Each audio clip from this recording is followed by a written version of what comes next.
Good morning, everybody. How are we doing? All right.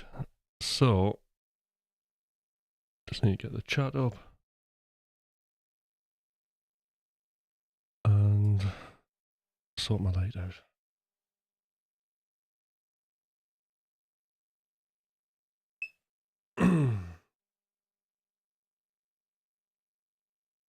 Go for slightly moodier light. Right. And let's have a look and see if there's anybody here. There isn't. Yet.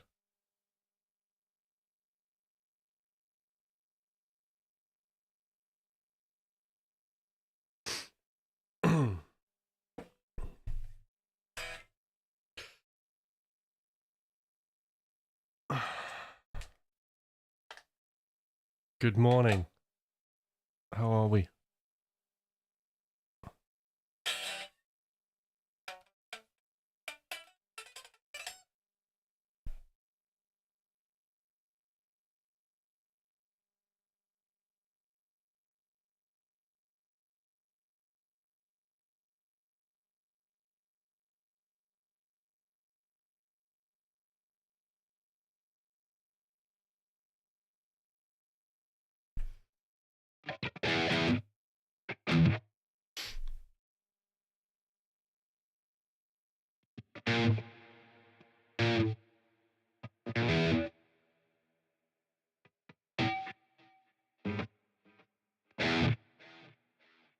It's the right one, isn't it?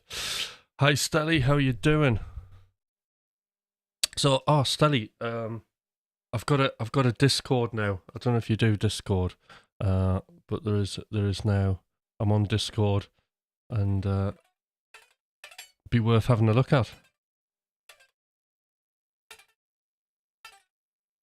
I think there's a link in this description for it.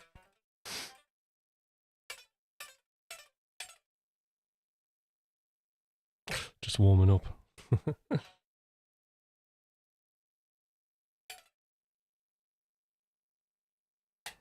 So there's a bit of a theme. I'll show you the Discord. Also, there's a new camera angle too. Check this out. It's not fully perfected yet, but we have the secret garden. What do you think? We're in the secret garden now, Stelly.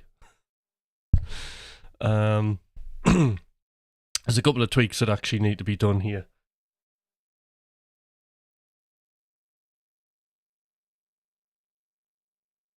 Yeah, so there'll be Discord, so we can go on there and chat. Absolutely amazing. So I'm just slowly been putting the rooms on there.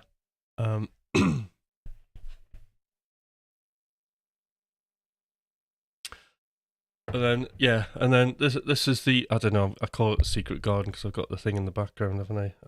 But I thought,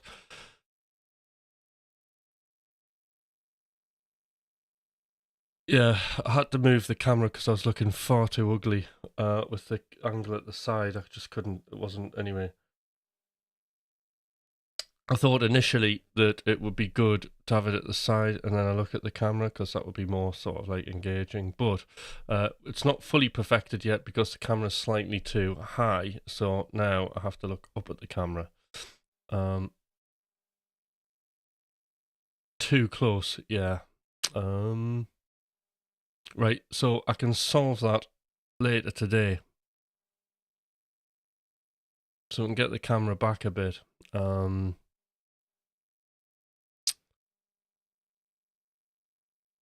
But what I need is I'm having to get. I've basically got a laptop riser on order. It's coming today, and it's an adjustable one. So what I need to do is get the laptop so it's a little bit lower, and then I can move the camera back, and then that'll allow for more of an angle. That should work, I think. Hopefully.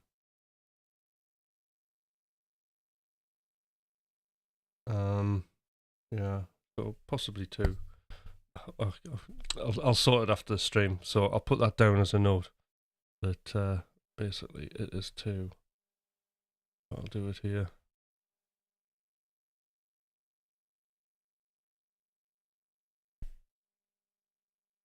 for new WOPs.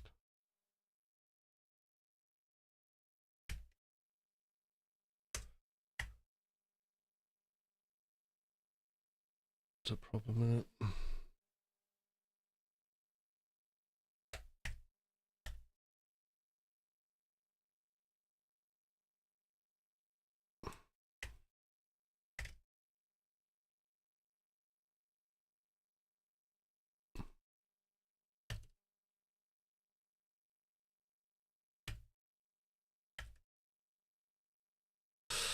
Right. Of that.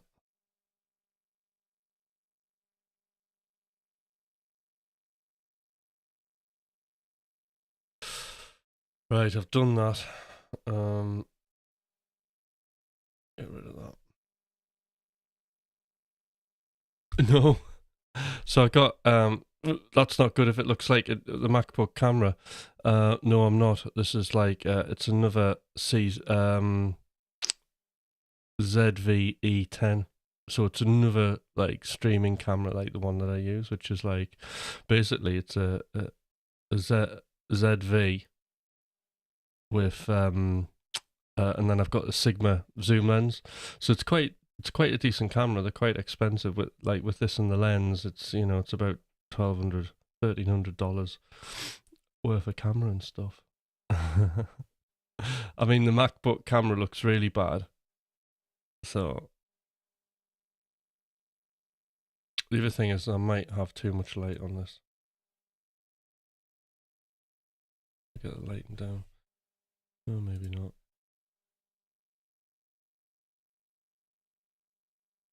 Ooh. Too dark. Out there, I think.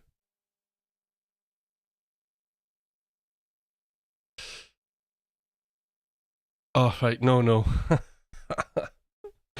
Yeah, no. So basically, the riser, so the laptop screen can come down, which means I can get the camera more eye level. That's the plan. That's what I'm thinking about. So it's just moving, Yeah, just dropping the laptop down a little bit. Honestly, the finessing and faffing you have to do is, it's mad. Like, see, I'm still faffing now. Trying to get myself in shot, but then this won't be right because when I go here, see the corner of the light's in.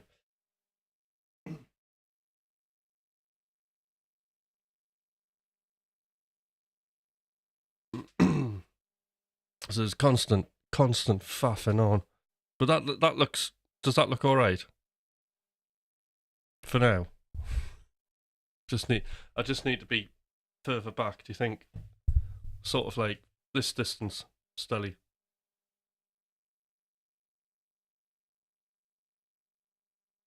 That's more like the distance, yeah. Right, I can just get that going.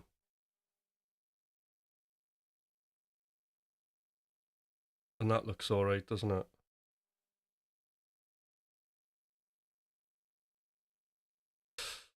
So yeah, just waiting for a few more people to come on.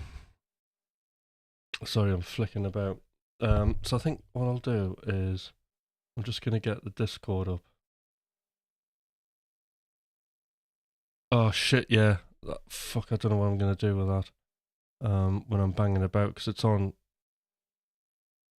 So I've got it on an arm. So maybe I'll have to lose the arm and get a stand. Because that bounce is coming from the arm. Dear. Oh god. Improvise. I don't know how you would, like, because it's like really tight on that stand. But I don't know how you would, unless you supported it underneath with a stand, which would defeat the object of having the arm. I don't know how you would do it, really.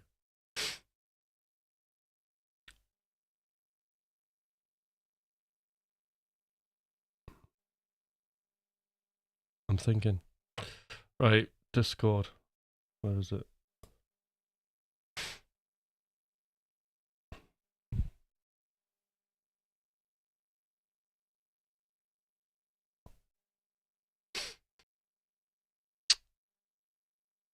So yeah, a few people have joined already, which is nice. And here it is. So we've got general, just people putting robots on and stuff like that. We've got some more people on. Graham's on. Phantom Shades on. And there you are, Stelly. There we go. So that's good.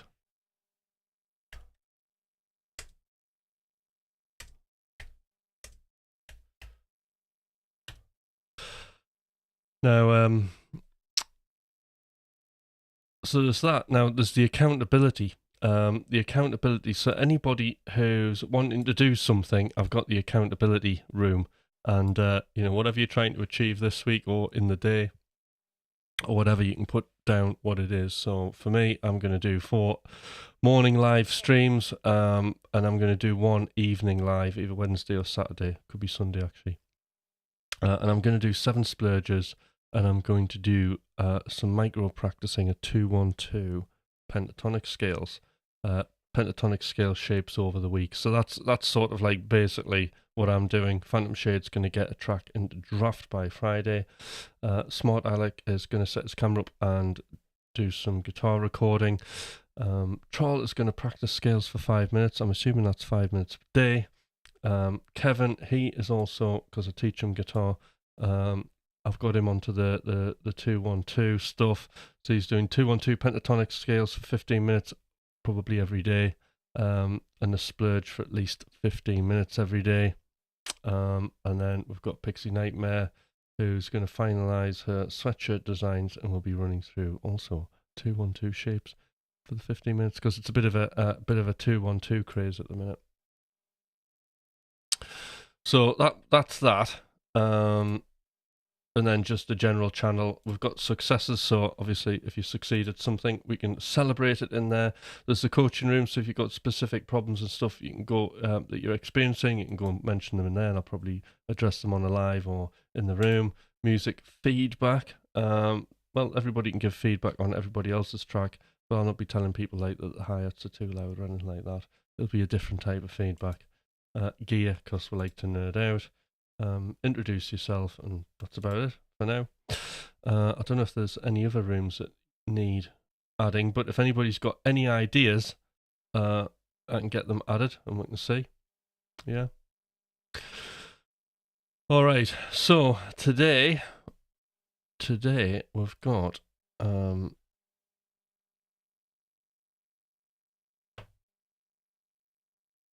a question. Let me find it.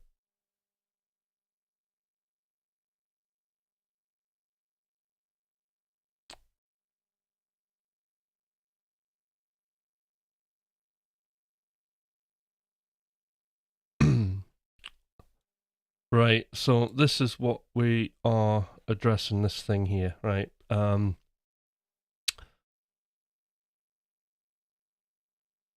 So Troll's saying, I have a guitar practicing learning question for you all. So I guess most of you are familiar with Troy Grady videos.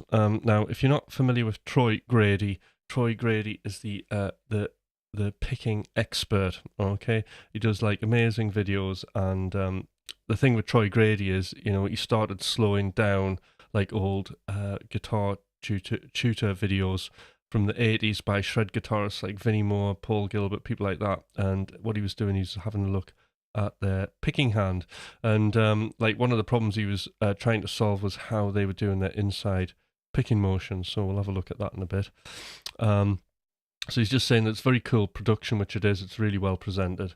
But when watching several of these guitarists and remembering Yngwie's famous words when he was asked how he does it, his answer was, "I don't know." He had to look down to see. So my biggest takeaway from this is that there is no rule or no way to do it. They all have their slightly different approach approaches and ways of doing things. Of course, there are some obvious basic stuff like thumb above the neck for more strength, or thumb behind the neck for more speed and wider stretch. But is there any technique you guys have been working on that you felt was wrong for you? Like, this isn't working for me. Time for a different approach. How long did it take before you figured out it was wrong, and how long did it take you to fix it? Or are you still struggling with it? And hope my question makes sense. Lots of laughter. All right, so quite a serious subject area, this. I'm going to flip round to this angle with my coffee. So this is something that's very, very close to my heart, which I can completely relate to. Kevin, you're just in time because we're just about to start looking at Troll's question on Discord. So if you have a look at that. Oh, you're going to make a question channel? Great. We're going to have a look at Troll's question. I'm just going to have a look. I've got the points here, so I don't miss anything.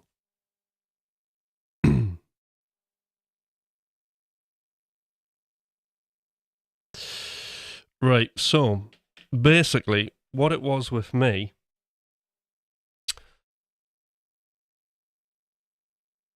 I need some coffee, hold on. Going right back to my early shred days, I was told that basically, and I mean, I had a really good teacher, I was told that, what you want to do is you want to do alternate picking, yeah? So up, down, and he was really fast and he was really good. And that was really about it. And then what I did is I learned tons of Yingmi stolos with alternate picking. There's a bit of a twist to that one though. And then I did tons and tons of classical pieces like Paganini and, the Caprice No. 5 and Moto Perpetual and things like that were my picking exercises. And of course, Paul Gilbert's Intense Rock and those REH tutorial videos were massive when I was younger. But the thing was, there was there was a missing link to all of this. Hi, Pixie Nightmare. And what it was is I remember, and it's weird because Troy Grady mentions this in great detail, is that you had, like for the Paul Gilbert stuff, I was all right. I mean, I economy pick now, but alternate picking. So you had the Paul Gilbert, like little sequences that you would do.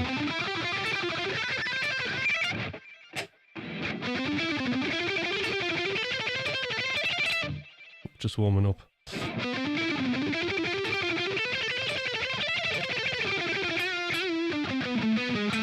No, that's all right, Pixie. I haven't ruined the flow. So, yeah, you had that picking sequence Paul Gilbert did, and I used to play that endlessly, right? All the time.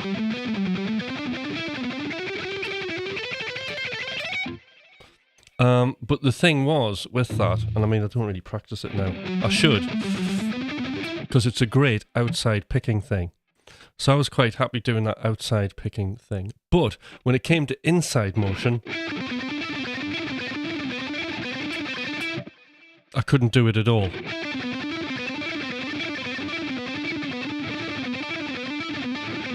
I mean, I can do there, and I can once I start warming up, I'm pretty good at it.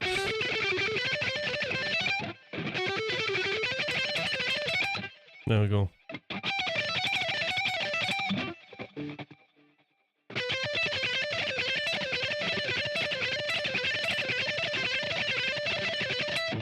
There we go, inside picking. Now, I wasn't able to really inside pick at all. And I spent hours and hours and hours trying to do that inside picking motion, and it just wasn't happening for me. And there were a number of reasons why that was, but then we had the Vinnie Moore thing with the sixes.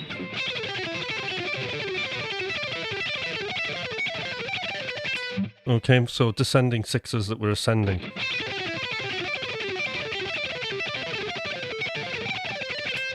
All right. Now the thing with that, like, I really wanted to play that, okay, and I could do it outside, but Vinny was doing it inside, okay.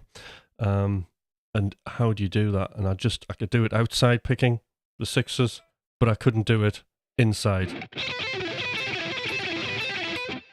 It's actually harder for me to do it outside.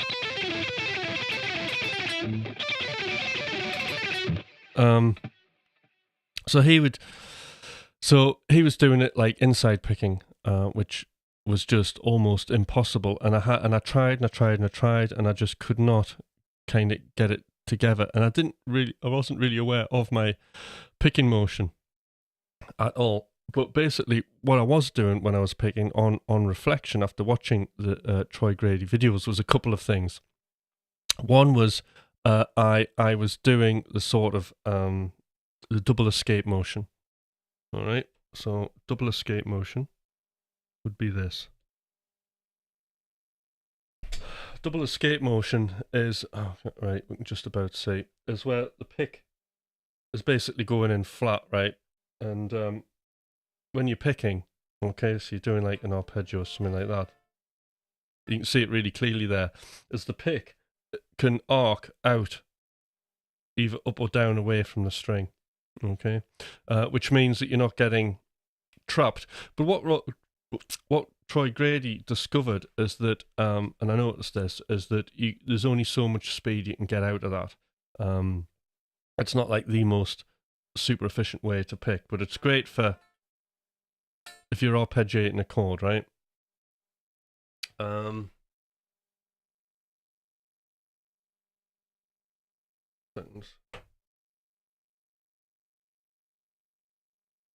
So yes, if you're arpeggiating a chord, it's great. And doing like one note a string, use it for that. So that would be sort of a lot of my Paganini stuff would be all that kind of stuff.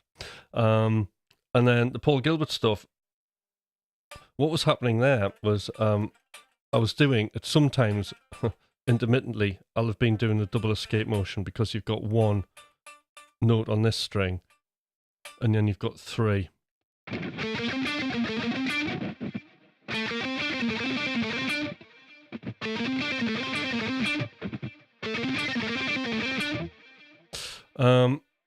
And then the other thing I'll do on the outside picking is I had a phase of like going, well, just basically I'm an outside picker, and then I just had one angle pretty much. So like a fixed angle like that. Now, what that does is it allows you to outside pick even numbers of notes and have an escape motion, so the pick's coming away from the string, so you're not actually trapped behind it. Because what we're trying to do with the escape motion is to escape from the string. If we don't have that and we start with the wrong picking angle, if you see there, I'm actually trapped behind a string and I'm wanting to go to the third string from the fourth string, and I can't get to it. And then like this is the thing where you'll experience the bouncing hand motion. So sometimes I'd have that bouncing hand motion and sometimes I wouldn't. It would just depend if I was under pressure or not. So there'd be variables in this kind of picking technique. I'd have good days and bad days, and I think that would be due to like what my hand position was. So there was all these different like kind of variables, and my answer to it was just to do lots and lots of practice and lots of repetition.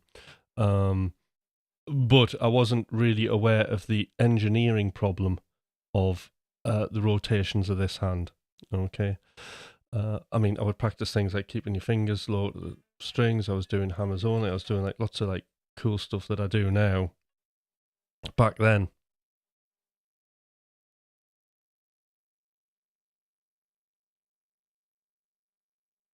Right, yeah, that's a really good question, Joe. So, I'm not fully warmed up yet. Do you always think inside, outside while you play, or is it natural for you to automatically just go with what works?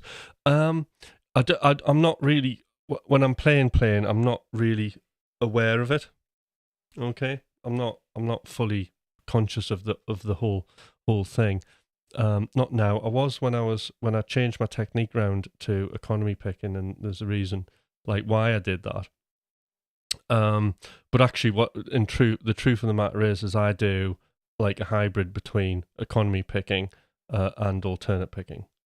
So I use alternate picking to turn licks round. But if I'm constantly moving in one direction, then it's going to be economy picking, and I find that's a really super efficient way to run.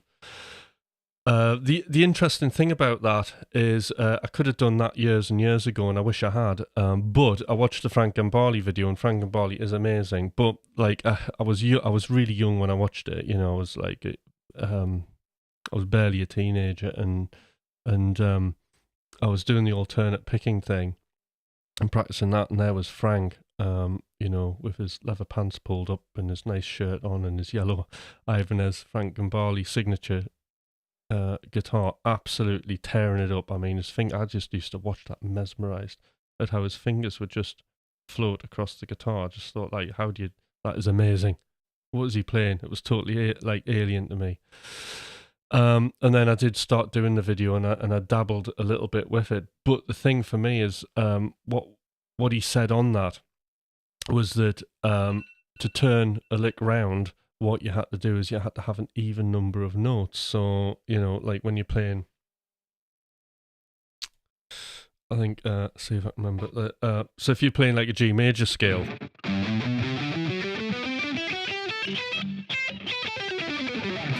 now I'd just turn it round with alternate picking, right? So that last little bit there, I've actually got an inside motion.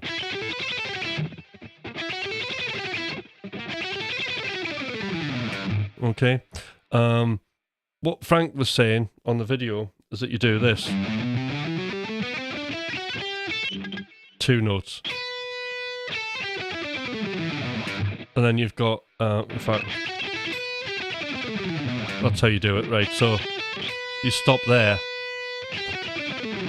and then it means you straight away you're economy picking on the way down. So there's no real alternate picking. Oops.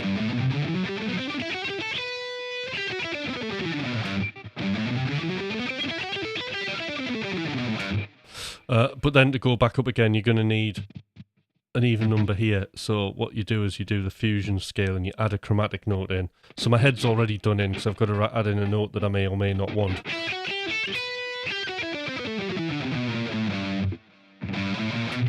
So, like, for me as a kid, I thought, well, does that mean I can only ever, if I go in one direction, like, I have to add these, like, I have to have an even number? And I thought, my head's never going to work that out. Like, that's like too much functional maths for me, and it's going to ruin the moment. I just want to be free.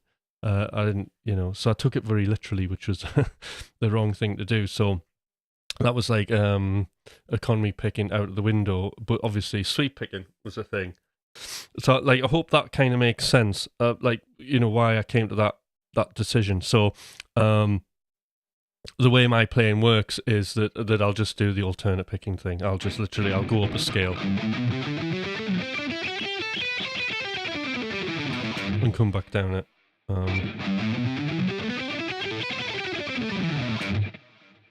And that's it.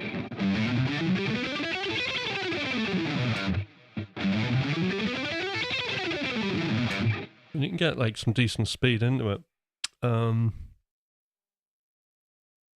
you're doing that. But the other thing, like, you can do, because like my legato tends to be like really sort of a lot of it is like groups of 7s and 5s and weird note groupings. So I wanted my alternate picking to kind of match that as well. So like by using economy picking, it means I can access those odd numbers because I'm just crossing the strings. Otherwise, like if I was doing a group of 7,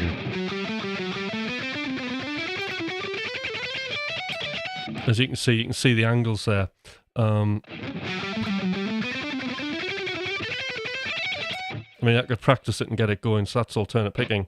But you can see, like, I'm having to feel the angles out, and that's just because I'm flipping the pick over the string to get to it. Whereas if I do it like economy picking, you can see how smooth the hand is.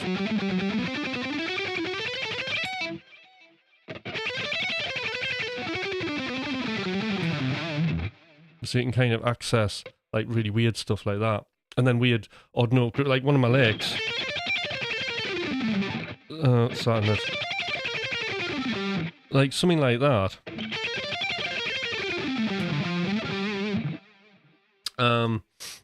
You know, I'm playing.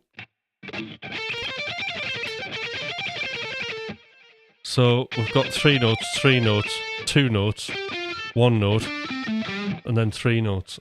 So that would be an alternate picking, like, nightmare, wouldn't it? But there you can hear it. It's quite fluid, and you know, and that's because of the economy picking. I'm picking the hands smooth, and I'm moving in just one direction, either up or down. So anyway, back to the whole alternate picking story. So the question for me was, right, because it was the two things I wanted to desperately do was inside pick.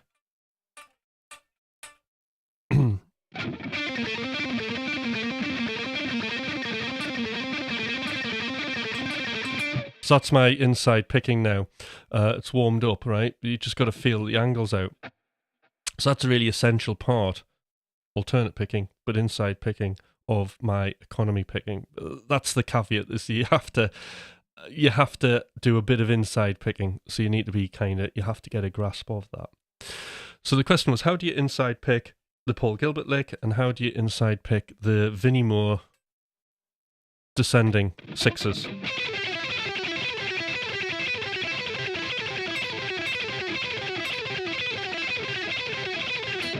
Okay.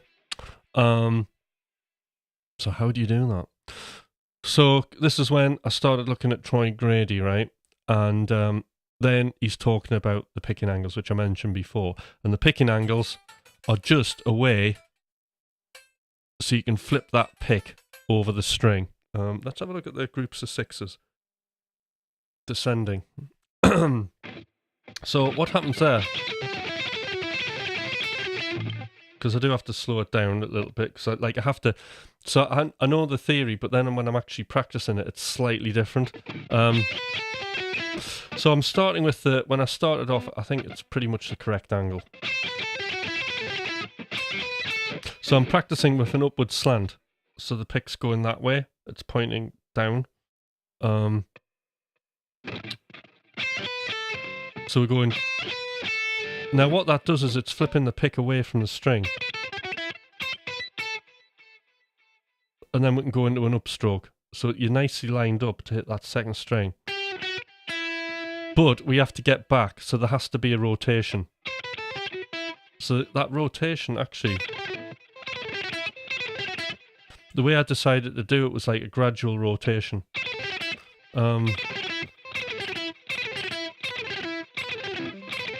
So I know Thomas talks about whipping motion with his hand. So it may be that he's kind of doing that turn at the last moment. So my style is I tend to gradually do it. See that turn there? Turning so I can get the pick, so the pick flips out. Now I'm lined up to go back again.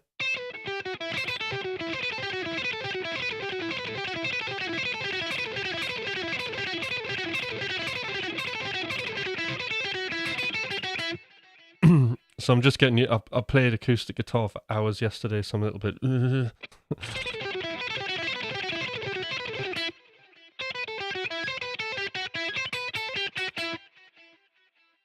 Switch some effects off.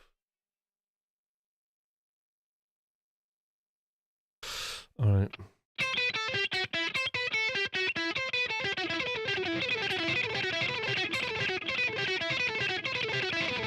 So there we go. So that's the inside motion.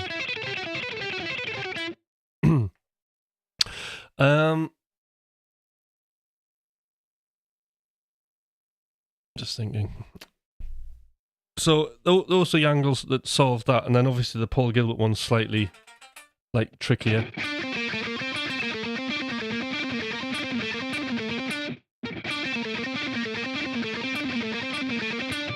So that's like the inverse of doing it outside.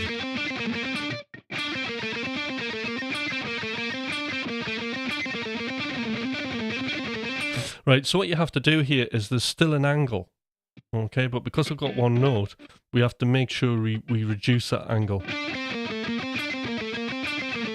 So we're really the economy is in the actual angle of the pick. So I'm starting with, again, the downward slant. Or is it upward? I can't remember. It's that way though. Pick comes away from the string, upstroke, and then I'm rotating.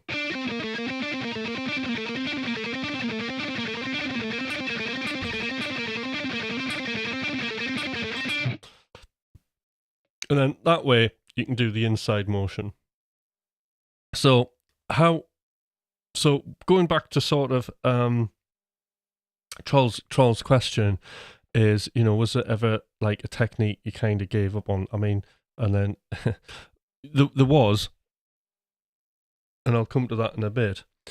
But before we get to that, I knew that what Troy Grady was saying was, he was so forensic in how he presented this and so scientific that I knew that information was 100% correct. I just had to model it to myself through experience. And what I will say is it is like riding a bike. You can't ride a bike really slowly because you fall off. So you have to kind of give it some speed. So I would just sort of feel out the sense of basically how those angles work, you know. So I'll go, all right, well, if I slant up like that, that's pushing the pick out, isn't it?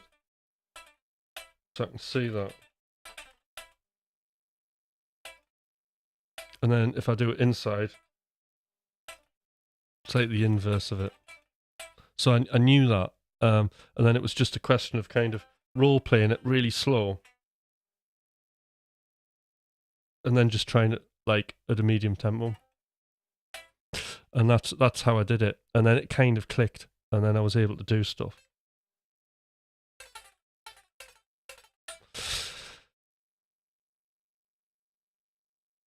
Need to take the gate off, yeah. Sorry. I'll just need to turn the guitar off, actually. So so when we're doing this, again, it was just walking through it really slowly.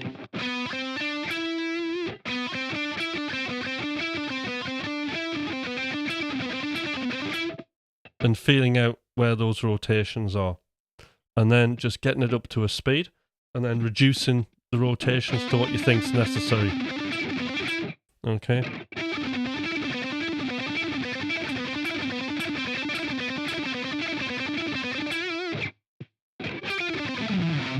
Right. So that was fairly bearing in mind, once you know the trial and error of it and kind of having to play it at a slightly faster tempo, you just got to keep going with it. And eventually, I think for me, because I was an experienced alternate picker, then I became much more aware of, you know, what I was doing. So like, you know, ascending groups of sixes. I knew that all I had to do was fix the angle of my hand.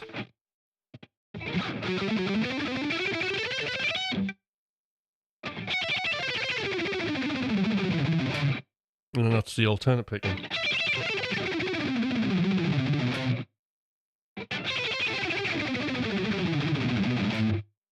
Okay. So I knew that was that kit. That would be that. And then if I wanted to do it the other way, if I wanted to do the other motion, okay, that would be the other way. I would rotate the other way, so the pick's coming away. That's how it works. I don't play those licks really anymore. I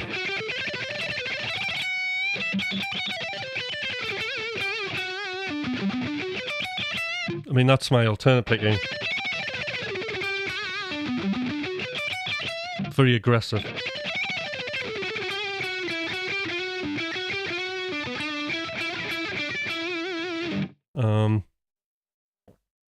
Yeah. So, any questions so far before I proceed to the next part of this? And if I'm waffling, just say, Tim, You've said the same thing about 10 times. So I've got some notes just on the main. So Troy Grady videos mention high quality production and instruction videos, right? So I've done the story about that and me. So I have to talk about my experience really. Yngwie Malmsteen's approach. So what Troll says about Yngwie Malmsteen is that he wasn't sure of what he was doing, and I think this is down to just lived experience. Okay.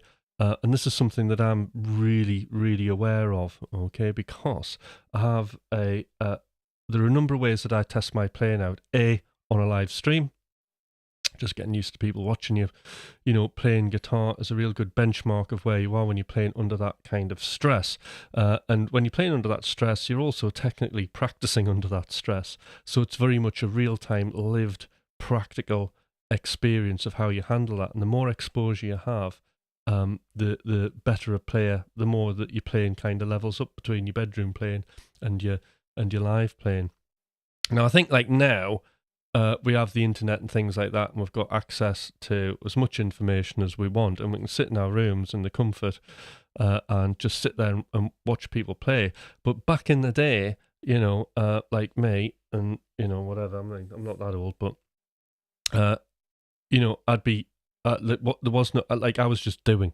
I was just out in my band, playing in front of my mates, playing in front of whoever. I was gigging, so I wasn't conscious all the time what I was doing. And as Des is saying here, Yngwie is not conscious of how he plays or his pick angle and any sorts, and I'll come to that. Yeah, so it's all this lived experience, and what Yngwie's done is he's just played and he's felt it out. And then something natural will have happened. And I think what happened with his playing is he ended up with, using economy picking, but actually not knowing that it was an actual thing. I mean, I think he might have been conscious of it at the time, but just didn't feel it was worth mentioning.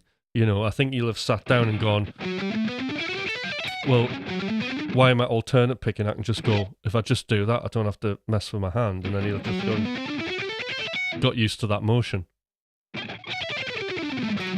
That's how I think it'll have been, and then it'll probably been as blunt as that, and then it was just doing it.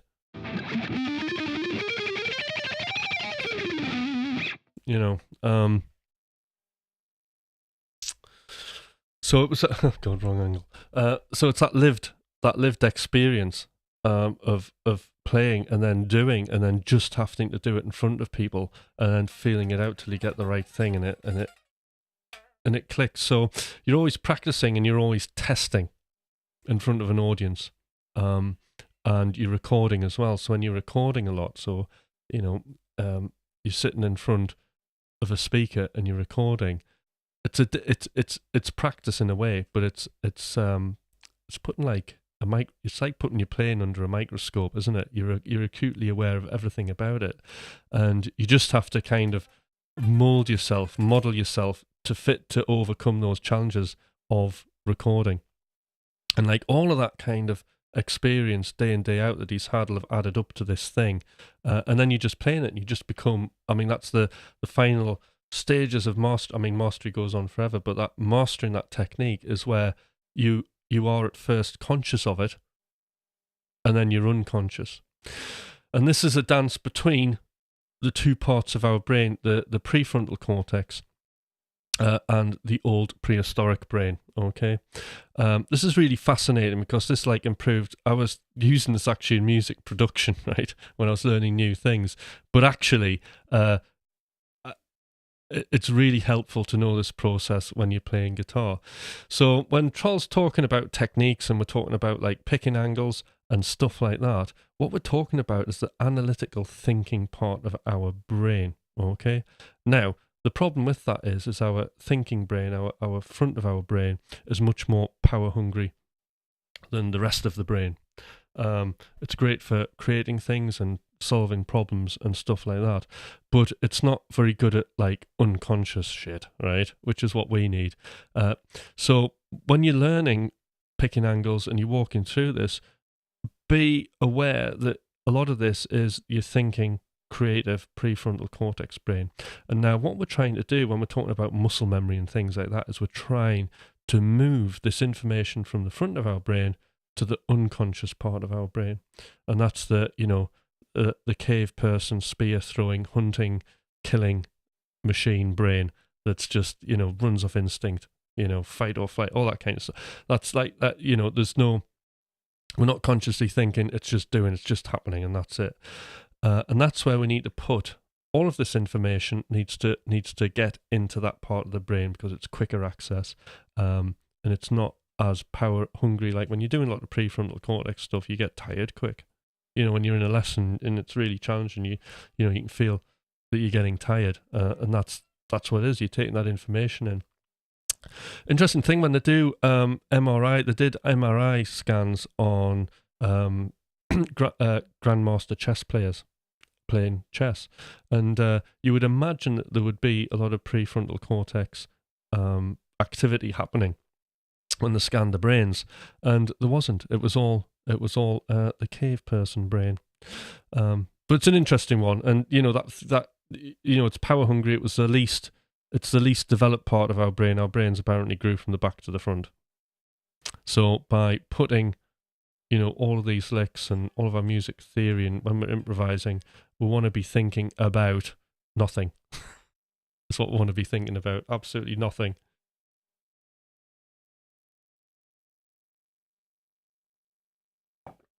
All right.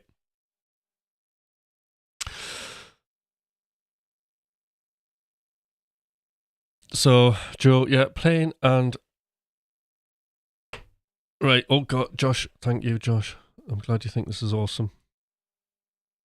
This is what happens when I get questions on here. This is where we get the value, you see. I light up like a Christmas tree, and then suddenly I have 1% more personality than I had before. So, Joe, playing and feeling it out is called being in the zone. It's awesome. To analyze the process through fine-tuning your style with technique. Excellent, thank you. And Josh thinks it's awesome. Brilliant. I'm doing good in the world. Right, now where was I? So, Yngwie Malmsteen, so it's just a feel thing and being practical, if I get rid of the, if I get rid of a picking stroke, we end up with economy picking.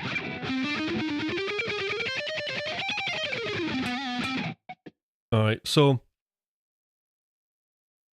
and I switched to economy picking just because it made much more sense to do that, because I was wanting to play awkward note groupings. But how did I get there? Well, obviously I was sweep picking, which is a form of economy picking, so that was like a main thing for me.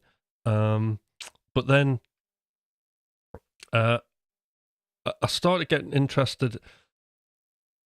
Well, actually, what happened is in McRocklin and Hutch, Thomas's play, because I was like a bit of a Paul Gilbert Yngwie, but I wasn't primarily all the time on pentatonic scales like the way he is, especially like 2 notes per string sort of stuff. And then Thomas is like doing like a lot of that stuff really rapidly, and like a lot of odd string notes and things like that. So it kind of ignited my interest in pentatonic scales and odd note groupings.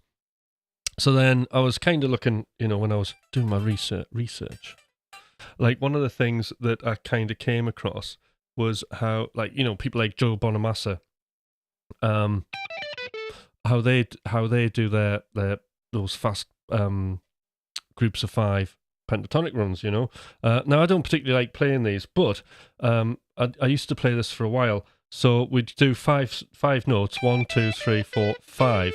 Now, if you're alternate picking, you're going to have to go outside. Okay?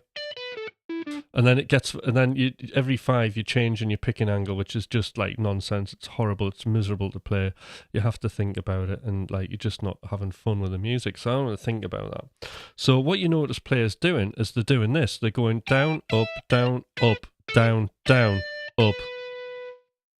Okay, so, sorry, down, up, down, up, down, down, up, down, up, down, down. So there's that little kind of mini I'm not great at doing it. Kind of little sweep in there, which is great. And that's how they do it. So it's almost like an outside picking motion with a sweep. And that's how I started. So I was doing that, and that was like the main thing. I was doing that quite fast. I mean, I don't practice that now because I just don't use it. For groups of 5, when I got into economy picking, that changed though, because now we have this.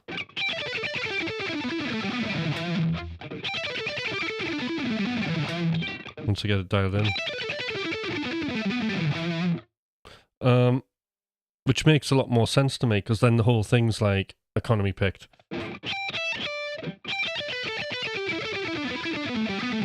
So every time I'm crossing a string, it's an upstroke. And that's how I'll do the groups of 5.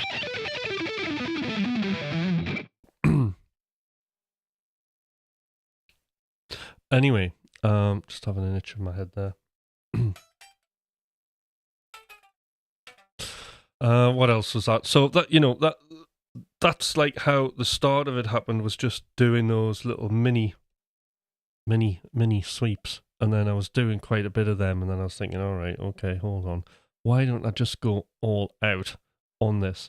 And then that's when I started getting into the economy picking thing. So as I was getting deeper and deeper into pentatonic scales and ways to play them with legato, and then I was just wanting the picking thing. So obviously you can have 3 notes per string. Whoops.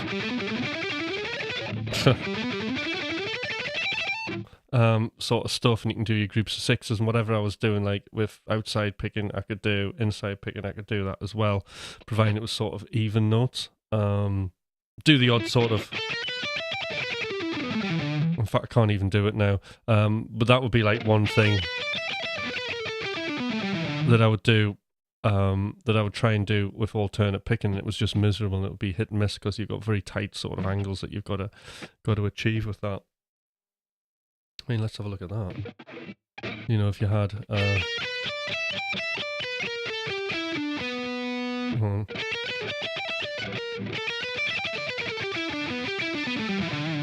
so like you've really got to think about the angles on that, and it's just miserable to play. If we do it like economy picking, you know, it is alternate picking actually on the way down, but we're doing each string changes an upstroke, and it's one direction. So confidently you can play the first sort of 6 notes because you're crossing the string with an economy pick.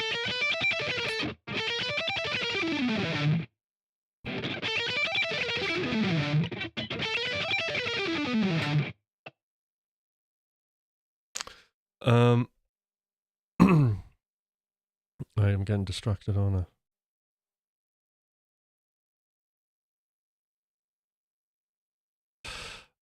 Yeah, so then what happened is, so you're doing 3 notes per string. Now, blues scales are great because there's not that much movement. Doing little kind of, not that sequence, but doing stuff like that's awkward with alternate picking. And there's too much movement, like with these. When you're doing like a straight pentatonic scale, it starts getting annoying when that's the only thing you can do. So I was like, right, well, how do I get across the strings this way, but without repeating notes? So, you know, if you start like mixing 2 positions of the pentatonic scale,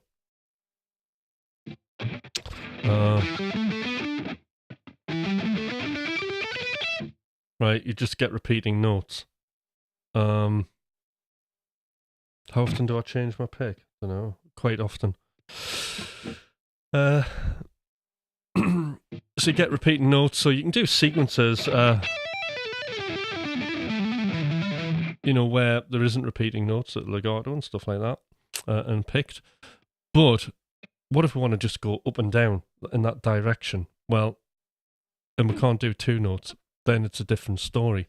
What we have to do is my favourite thing in the world, because I'm a bit weird, is 3-1-3 patterns. 1 millimeter.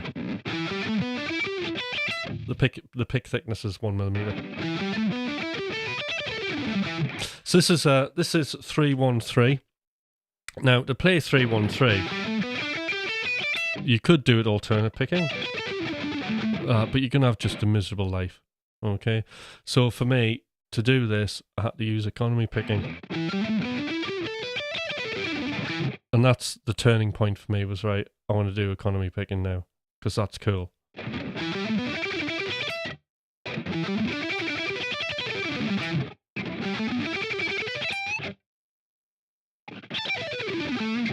So you can do like runs like that with effortlessly. You can do like little cool arpeggios. There's like loads of stuff you can do.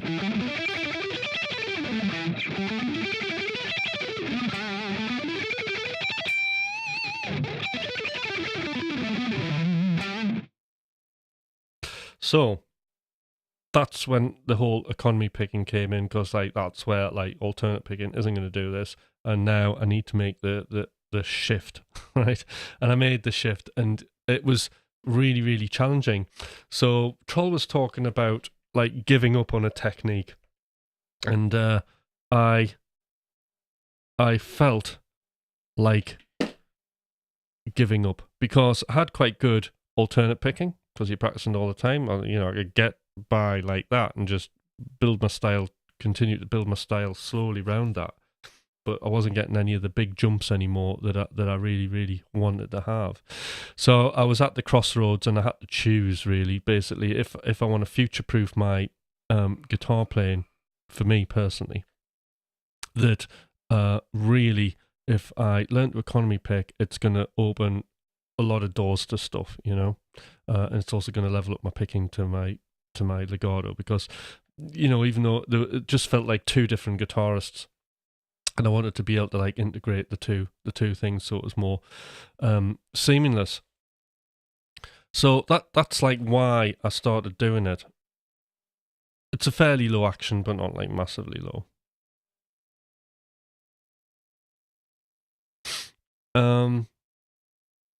So then I just started to do economy picking, and boy, it was hard, but worth doing it. And I think I had 2 weeks, and then I was immediately sort of testing it on McRocklin Hutch lives and trying to force myself to do these, you know, trying to fit in, you know, the 313 stuff, and trying to do as much of it as I possibly would dare to do. And I'd set myself certain like licks and certain things that I could build into my playing that I would have to do on those lives, and eventually it grew and grew and grew. And I think I was up and running with my alternate picking, with economy picking, in a very short space of time. It was like November, and I was fluently doing it by sort of mid-December, January. It was kind of there, but I think for the bed in, it was like, you know, it was like 4 months. But I kind of knew what I was doing. I also watched some of Dez's videos, which are very good. So if you're wanting some tips on economy picking, that's a good place to start. And then also I did have to get some lessons off Rick. Now this is important, like to get a guitar teacher, right? So if anybody's struggling there and you want a specific lesson on something like this, then I'm happy to teach you. Okay. I'm giving you all the information here anyway, but you get that feedback from a teacher, which is really important. That'll pick up on things that you need to work on. So, what happens there is I went to Rick, and you know I can use him like a mirror, okay, and he would observe and then just slightly course correct what I was doing. So I had a couple of lessons on it with him, just to answer questions that I had, because to answer those questions, I could have run an experiment to do it, but time's short and I can't be asked to do that. So what I wanted was, you know, a more accurate answer and a direction to go into. So in other words, that saved me a lot of time and money and pain, being able to do that. Once I had those questions answered, there were no more questions, and I could happily go off and do my own thing. But a couple of lessons and it was done. You know, like, so one lesson I had all of these, my head was a mess. Oh God, you know, what am I doing? And then it was, all right, Tim, you're safe. So there was a little bit of, I mean, nothing major, just a little bit of fine tune that I needed to do. Went away, ran with it. A few more questions that I had with different scenarios I found myself in playing, had those answered, and it was all sorted, you know. So I learned a lot from that.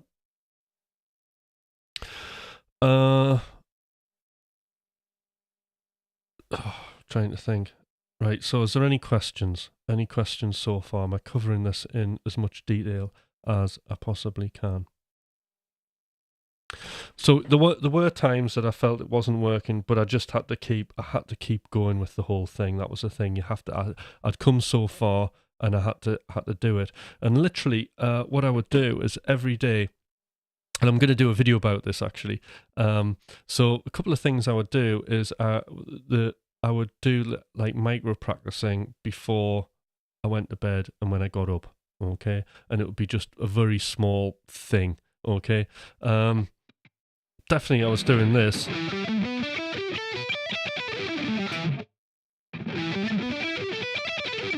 And I was picking like one position.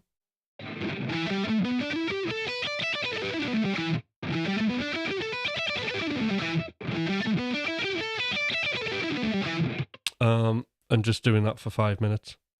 That's all. And then going to bed and getting up. And then just every situation in the day that I had to play and improvise, I was picking on like a little lick or something I could do to add into my playing.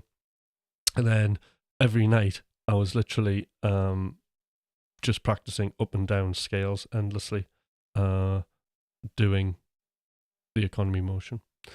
And that's how I did it, you know. And it took, I mean, I must have been doing at least 2. Well, it'll have been more, but it was hours and hours and hours. I was really, really keen. I had the fire inside me, so I wasn't practicing like a normal human being would do. I was literally just going to work. Luckily, making sure, like in my job, I was doing as much playing as I could so I could practice it. So there I was, with the lived experience, playing with the economy, and then I was able to collect that data, what went well, what didn't go wrong, and then I was able to course correct, build little exercises to help me run it again, do some more playing, and that's how I went on.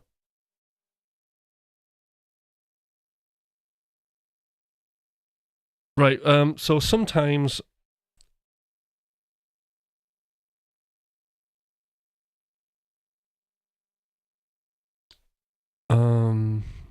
sometimes my hand feels exceptionally fast, but other times very laid back. Why does this happen? Well, I think that's I think if you were to like sort of describe that even further, the reason for that is it's just it sounds bad this, but like I do this as well. It's just a lack of awareness of your being. So sometimes when you're picking the guitar up, right, and I did a video on this, the Zen art of economy picking. When you pick the guitar up like I am today a bit, we are quite tense and not fully relaxed. So sometimes when you're relaxed, it'll feel more fluid and quicker, less friction. When you're tensed, you know, it may feel fast, but it'll feel more aggressive. So I would imagine that there's something going on there about not being relaxed and being relaxed. Okay, so you kind of need to level all of that out. So the way I do this is I think about, I mean, when we're learning anything on guitar, if we think of, like, I triangulate my senses. So you've got sense of hearing. So does it sound right? It's like this morning, although I'm hitting the notes, the picking attack doesn't sound quite right. It's a lot better now. It's a lot clearer.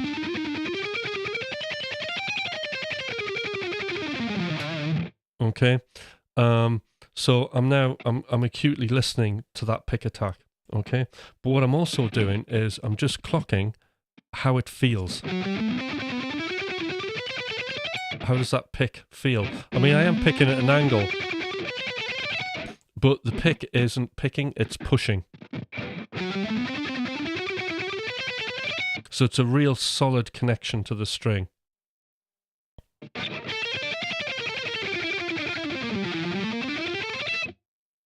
The other thing I'm doing is I am relaxing my hands, okay? My picking hand, although I was doing such a lot of playing yesterday, my hand feels like feels hot and a bit swollen. But what I'm doing is I'm just trying to relax everything, and this pick is really loose in my hand. Okay, I'm not aggressively pushing it. And I know Troll was mentioning this before, that, you know, like in another one of his posts on the Discord. So anybody here, if you're listening to this and you haven't subscribed to the YouTube channel, please subscribe, because there'll be more stuff like this. I'll also join my Discord. I think the link is, or a link is in the description for this. And then we can chat on there. So, you know, so like, I know Troll was mentioning that like some players like Michelangelo and stuff like that like to dig in, but there are different interpretations of digging in, okay?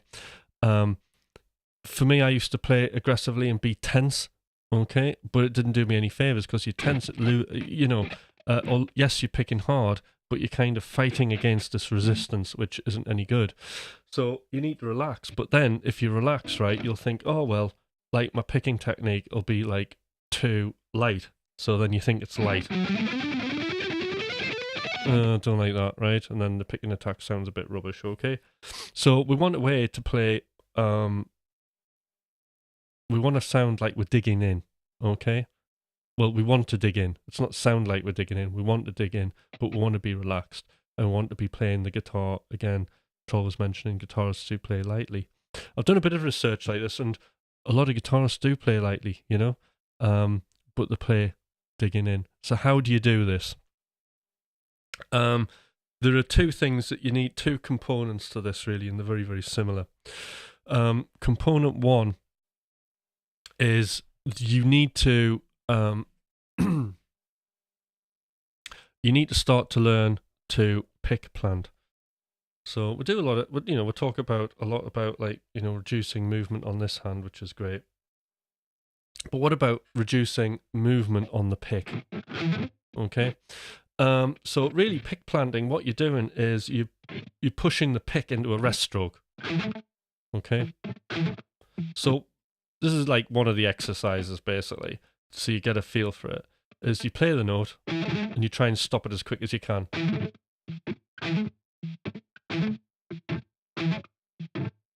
And that way we're reducing the motion. Okay.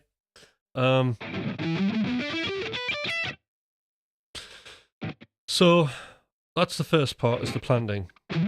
And then the second part is displacement, and this is like the thing I was referring to before.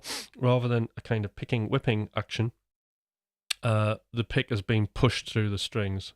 So I think this like particularly works very well with the economy picking thing and the motion, you know, because you're either using gravity, because you're so relaxed, you're just allowing everything to fall, or you're using momentum to come back, but you're using some sort of existing energy force to ride with it, you know. It's a very zen way of playing. So the displacement is pushing the string, and that is how I get the power into it. So really, my hand's really relaxed, but I've got a huge amount of dynamic range now. It's light. And I could go even harder than that and rip the strings off this guitar, right? But this hand, both hands, this hand in particular, is very relaxed as we're focusing on that. So that's the displacement. And also there's planting when you're crossing strings. So, you know, particularly like something like this, the pick's travelling quicker than what your fingers can. So there's a rest stroke here. It's like, think about what's your pick doing when you're not picking? Well, mine's resting on the string, preparing the note, ready for that one note.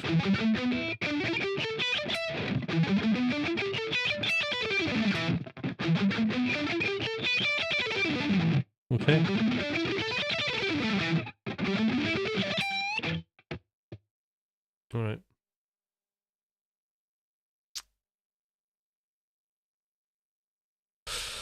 So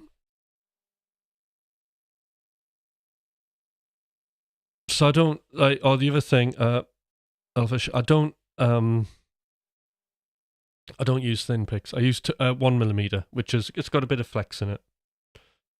But I don't use super heavy. I used to use 2mm Dunlop picks, but they're just hard and there's no give, and I think it was damaging my wrists, to be fair. So I needed something that was stiff, that was a bit more rigid.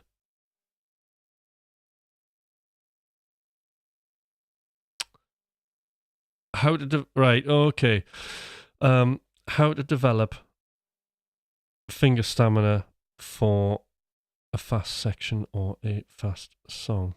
Right, well, okay, so obviously just practicing like something repetitively, no. One tip you can do. Watch this. See if you can see this.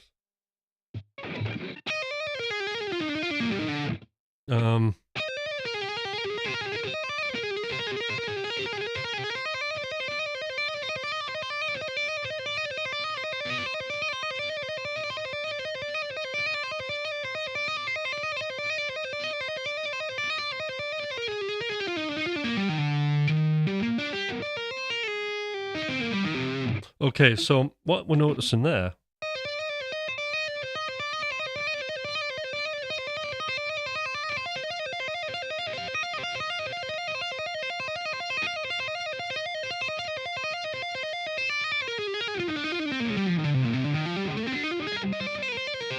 So what's happening there is I can play forever doing legato, right? And the reason I can do it, okay, I mean, stamina's a funny word because it's like you're building up this muscle, this stamina, but actually the trick of it is this first finger.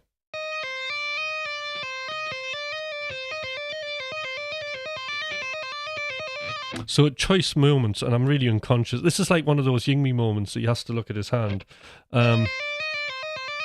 So at the point where this doesn't have to do as much work, it moves. And what that does is it's relaxing. And by doing that, it releases all the tension in your hand. So if you practice not moving it, it's really hard and you can feel the tension building up.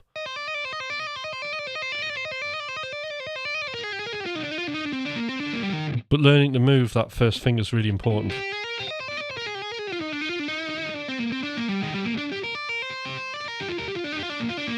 Okay.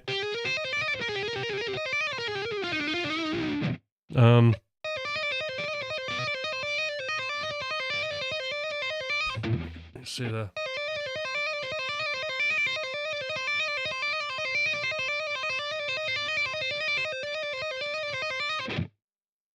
But then also, I've trained each one of my fingers, when it's not playing, it relaxes.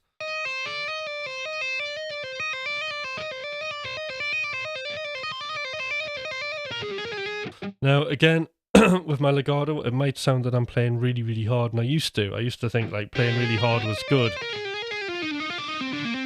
But it's absolutely unnecessary. What you have to do is just play enough, hard enough to trigger the note.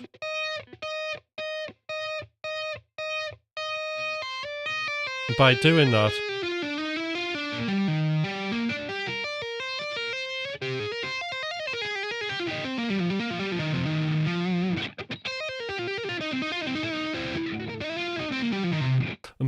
that, you can relax even more. So you're relaxing each finger. Once a finger's done, it's done. Moving the first finger and only hitting as hard as we need to.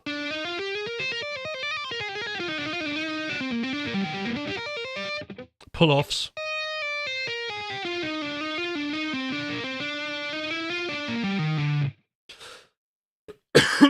You're just brushing the strings.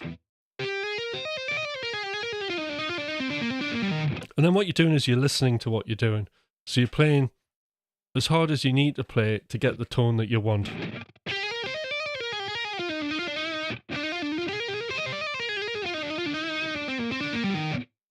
So if I need a bit of oomph, that's I bring my hybrid pick it in now. Bing.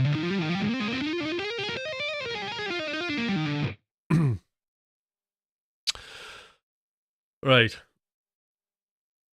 So relaxing fingers individually, not playing like super hard all the time. Same with this picking hand. Relaxing the picking hand. Really, like, no point in gripping it.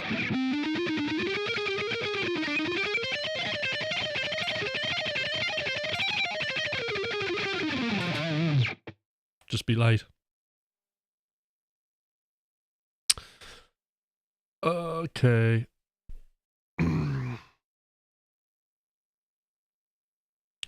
I'll just nip back, see if there's any questions. All right, I'll tell you what. I'm gonna go into the secret garden. Here we are. Right, so camera angle hasn't been perfected. Camera's too close.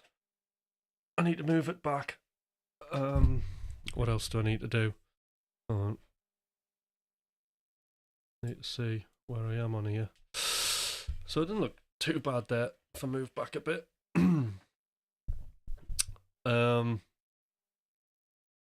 So Des, I don't know. Have you seen this angle yet?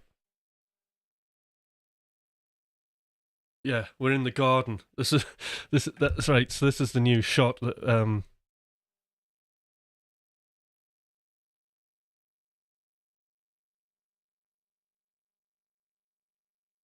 how to reduce fingertip pain from heavy bending. Just keep bending and build the skin up on your fingers. No pain, no pain, no gain. There has to be a bit of suffering. Like,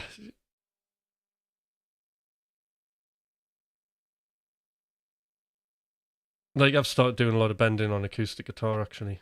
Because I have a real problem with bending on, like, when I get on the electric, I'm always like sharp. Especially with the headless things, you don't have to bend the notes as high. But yeah, so Des confirms that actually just with the bending thing, you're gonna have to take some pain.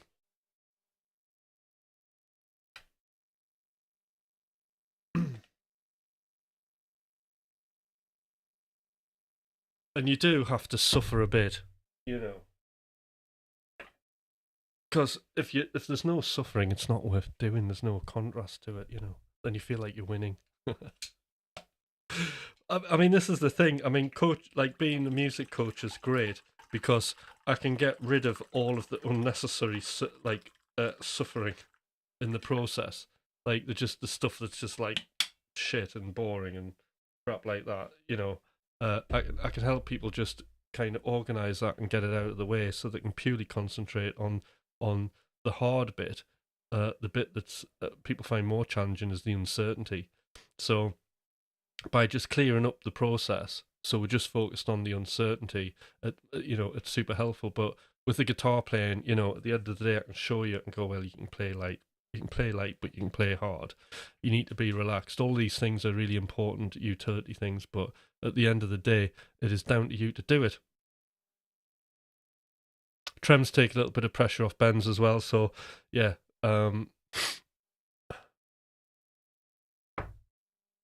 Which brings me to, obviously, like, there is the Discord, and I want to see more people on the Discord, and I want to see more people posting on the Discord as well. So we have in the accountability, I have an accountability section, and I want to see lots of people putting stuff in here.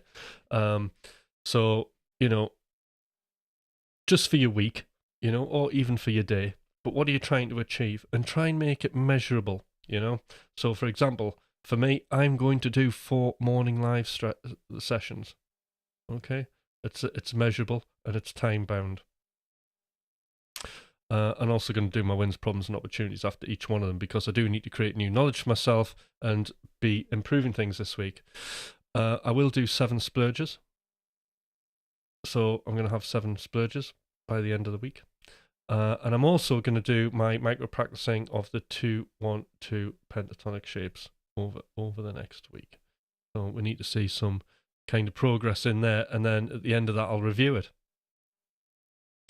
Phantom Shade, he's going to get, you know, a track into draft. Again, it's like a number, isn't it? And we've got a time, Friday. And then on Monday we can talk about it. We can say, how did it go? And if you don't do it, don't worry. There's what we're more interested in is the reason you didn't do something.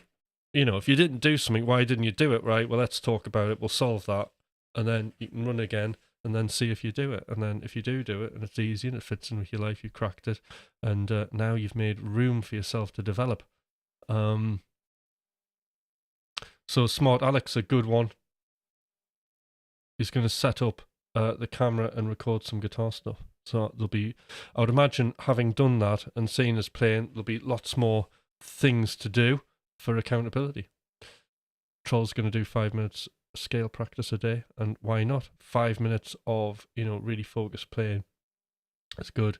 Kevin's being realistic and doing his 2-1-2 pentatonic, 15 minutes. And Pixie's going to do some sweatshirt designs and some 2-1-2 stuff.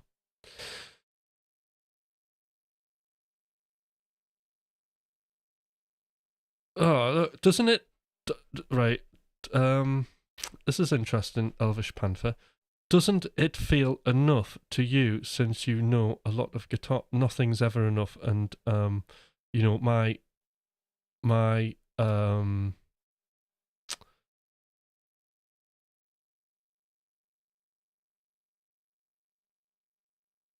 music is infinite. So as I go through, as I do wins and problems every day, there's always something to be improved on, whether it's just small little incremental jumps, or whether it's a massive thing like pentatonics, playing economy picking, or doing hybrid picking. It's all, because my mission in life is one of mastery, and mastery is it's uncertain, it's a horizon, it's a quest to objective perfection, which is impossible and constantly changing. So I'm moving towards something that is unachievable, but I'm focused on that, and sometimes I get close, and sometimes I'm nowhere near it. But either way, that's the main motivation. The other motivation is music's my job. So, I have days I have to turn up, play, produce every single day, right, under like extreme amounts of pressure, right? So I'm doing it like every day. Okay, I'm engaging with music on a super creative level. Okay, and if you don't want to do it, I have to do it. So I have to get through it. So Mondo Strat mastery is a lifelong pursuit. So it's taken me, because of that, it's taken me on all kinds of journeys, and I think the biggest change in my career that happened, where everything sort of really came together in a clear way, was actually just having a coach myself and being coached, and then obviously being trained, and then becoming a specific music coach myself, changed everything. So I think there's probably, when you hear me talk, it's probably a little bit different to how other people talk about music. But that's because I'm interested in not so much of the outer game, guitars and fretting and things like that. What I am interested in is what's happening with us internally. How are we thinking? What motivates us? All of those things, and it's the coaching that does that. Because there always is some sort of creative insight in relation to how the world around us is changing. The biggest motivation for me has been just the thought of AI replacing, there's no way I'll be going back to dance music, like just as a dance producer, with my mouse, clicking notes into a piano roll, because at some point AI is going to make it, and it's going to get better and better and better, isn't it? And it's getting quite good now. We'll always be sort of in control of it, but people are going to lose their jobs. So what do people want? Well, people are always going to want to buy guitars, aren't they? And people always want to see somebody doing something cool on a guitar, like the performance thing. So this is why I've doubled down on the streaming, so people can come on here and talk to a real human being about stuff.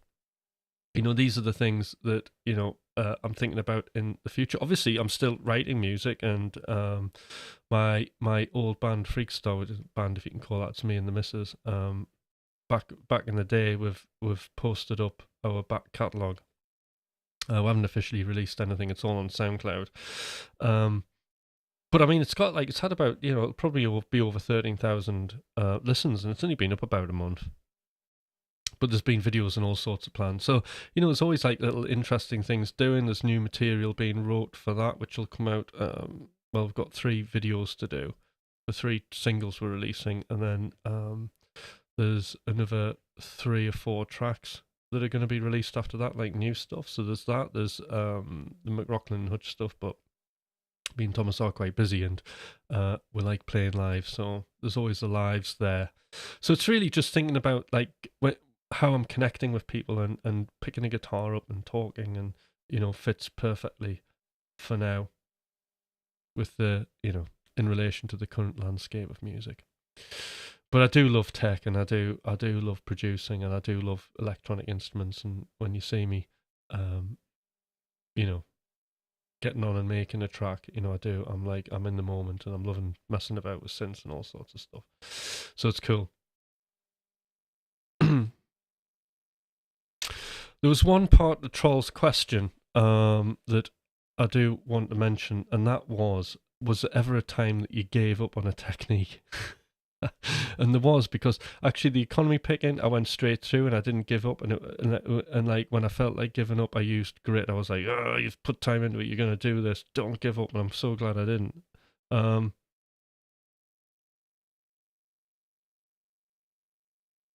So perfection in playing, how does it feel to you, and what do you compare yourself with in the perfection of playing?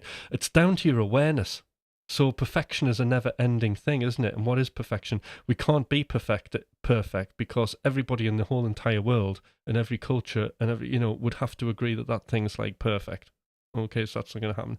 So what perfect is to you is just what you're aware of, and that's a really interesting aspect of guitar playing, because sometimes we'll practice something, we're completely aware that it's not perfect, and then it clicks into place, and then we'll play great for a while, and then suddenly we'll fall off a cliff, and it's like, oh god, how did I ever play a guitar again? And I think like what happens there is the reason that we have a drop in our playing is because having practiced and then having used the new technique and new capabilities that we have, then we become aware of other flaws, and then you can.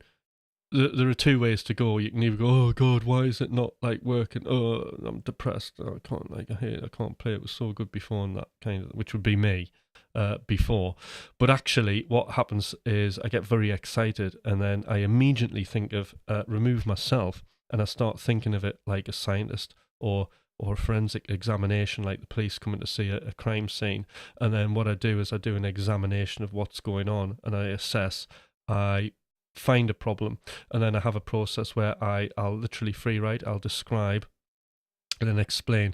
Now, describing we can all do. Explaining a musical problem requires a little bit of practice, but by doing that, explaining something accurately and clearly, then the solutions come out. And when you have a solution, you're wanting to solve some, because the reason I like economy pick and the reason I hybrid pick is to solve a problem. It's not like because I want to do it for a laugh. Well, I do have fun doing it, but it's because there was a specific problem based on I want to do this thing and I can't do it. And of course, being a shred guitarist, if you're doing string skipping, like there's a little bit of resistance, like when you're a picker, because you think, no, it's like cheating, isn't it, doing a hybrid picking? But I don't care now.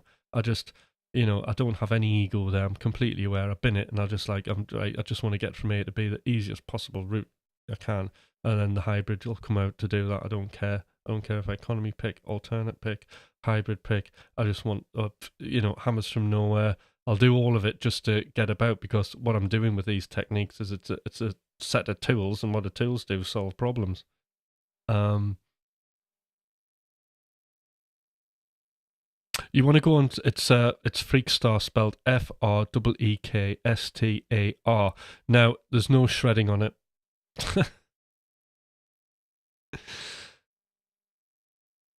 But if you want to hear shredding, there's McRocklin and Hutch.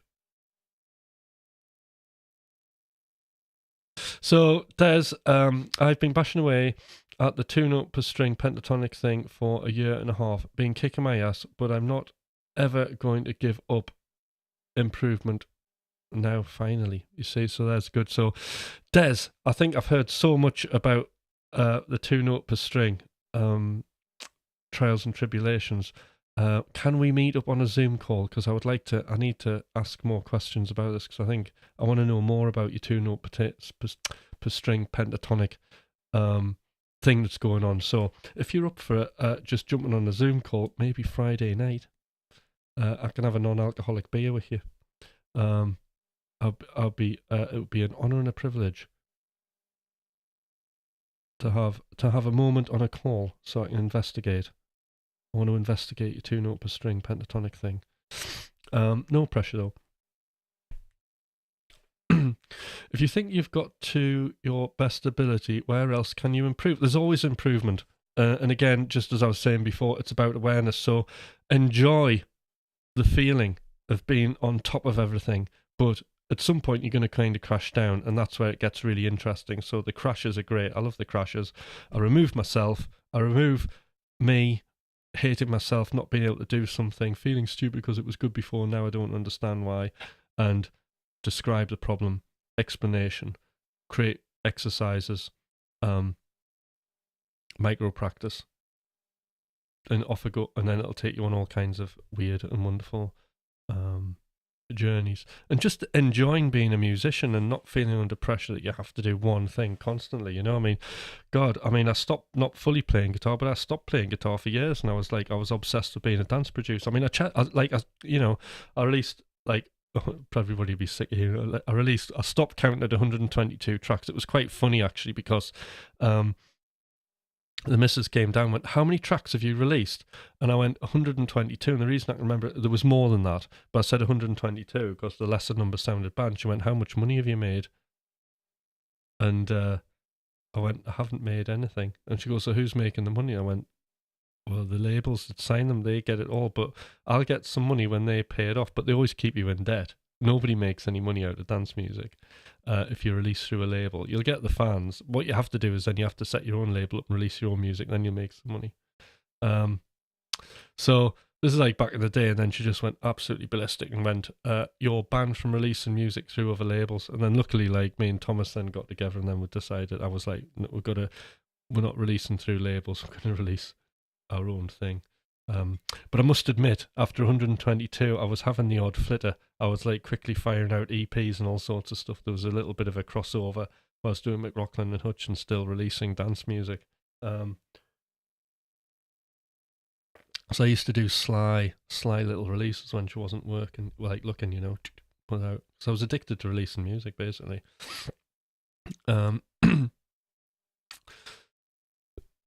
But I also, I mean, it's a bit more complicated. I also had like some devastating blows as well of actually really kind of getting up the echelons of the dance world.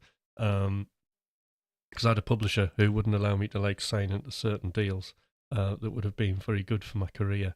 It wouldn't have made me money, but they would have got me like out playing live and basically not having a winter in my life. But it didn't happen, which is fine, because I'm here in McRocklin Hutch and I've got this live stream and I'm with you guys, which is much better. And the world is changing and it keeps changing. So in response to that, as artists, we are meant to be constantly, you know, rather than thinking about techniques and things like that and the tools, we need to be thinking about our environment and how we're going to respond to it creatively. What is our mission? How is that mission changing? What are we trying to say to everybody? You know, these are the more important things. The more higher level stuff is, you know, how what's our motivation? What's our connection to the world? Why are we doing what we're doing in this very complicated, changing world, you know? And at the minute, it's always phases with me. I had the dance phase. Now I'm having the shred phase. I'm having the shred phase and electronic music phase. I'm now having my live streaming phase. And it's just, you fall into these things and enjoy them and explore them. It's all part of your lifelong journey as an artist. You know, this isn't, I'm hoping everybody who's on here is going to have music in their lives forever. Because it's just, whether you're doing it as a hobby or anything like that, it's such a wonderful protective factor, because emotionally it's going to regulate you. It's an essential protective factor when you get older. There's a focus, there's something to do all the time, and it keeps your brain alive. Music is like a gym for your brain, you know? So always keep doing it, even just for that reason.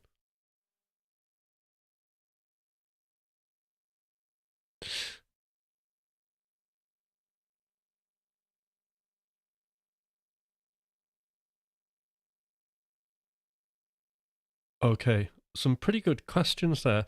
So again, if everybody can join the Discord, I think the link is in the channel. That would be great. And also, people who aren't Discord, I want to see more stuff in accountability. I'm not going to name and shit. Well, I am going to name you. But when you put stuff in accountability, because it's accountable on the live, I can say, why didn't we do our thing? And I'm going to fall off. I'm going to screw it up. I know I am.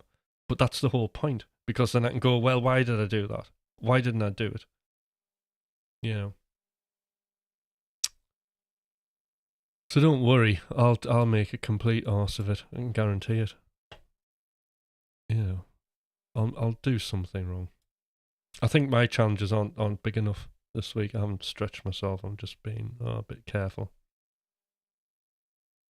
But I do need to. I should have actually put in to do my wins, problems, and opportunities. So more in accountability.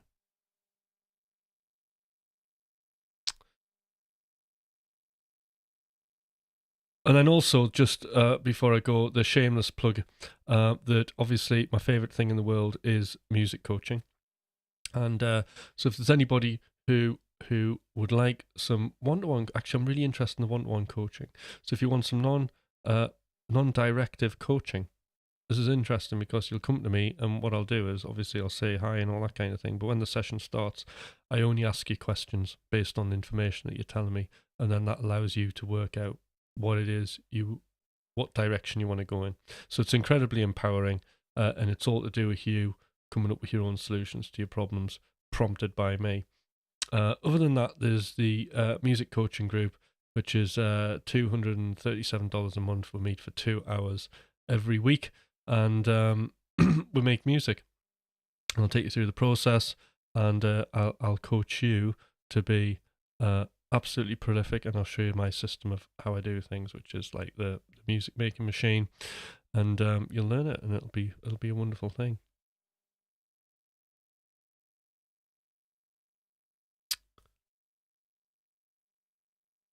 All right, well, it's been a blast, guys, and I'm gonna have to go and kind of get on my day in a minute.